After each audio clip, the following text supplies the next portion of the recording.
ایک بوڑھا آدمی اپنے بیٹے کے ساتھ رہنے کے لیے گیا۔ کوئی تیسرا دن تھا کہ اس کے بیٹے اور بہو نے نوٹ کیا کہ وہ کھاتے وقت ہاتھوں کی کپ کپی کی وجہ سے جگہ جگہ کھانا گرا دیتا تھا، اور ایک دن تو اس نے حد کر دی کہ اس سے اچانک تھوڑی سی چائے بھی ڈائننگ ٹیبل پر ڈول گئی۔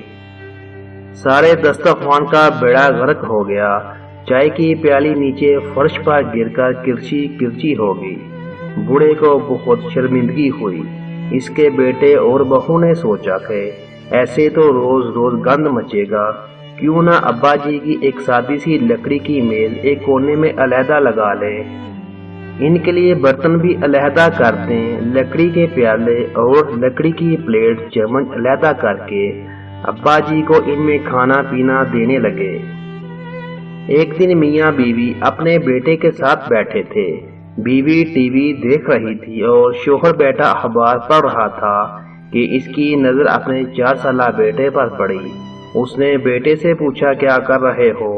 بچے نے ہاتھ میں لکڑی کے چھوٹے چھوٹے ٹکڑے جمع کر رکھے تھے، ہاتھ کھول کر اپنے باپ کو دکھائے اور بولا کہ آپ اور امی جب بوڑھے ہو جائیں گے تو میرے پاس رہیں گے، اس وقت کے لیے آپ دونوں کے لیے لکڑی کے برتن بنا رہا ہوں، کیونکہ آپ دونوں علیحدہ ٹیبل پر اکیلے کھایا کریں گے۔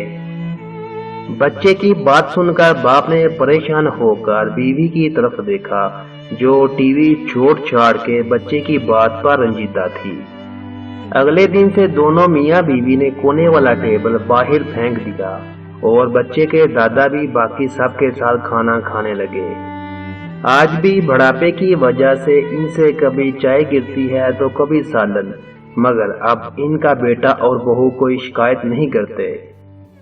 انسان جو کچھ بھی اپنی اولاد کو سکھاتا ہے، اپنی تربیت سے سکھاتا ہے۔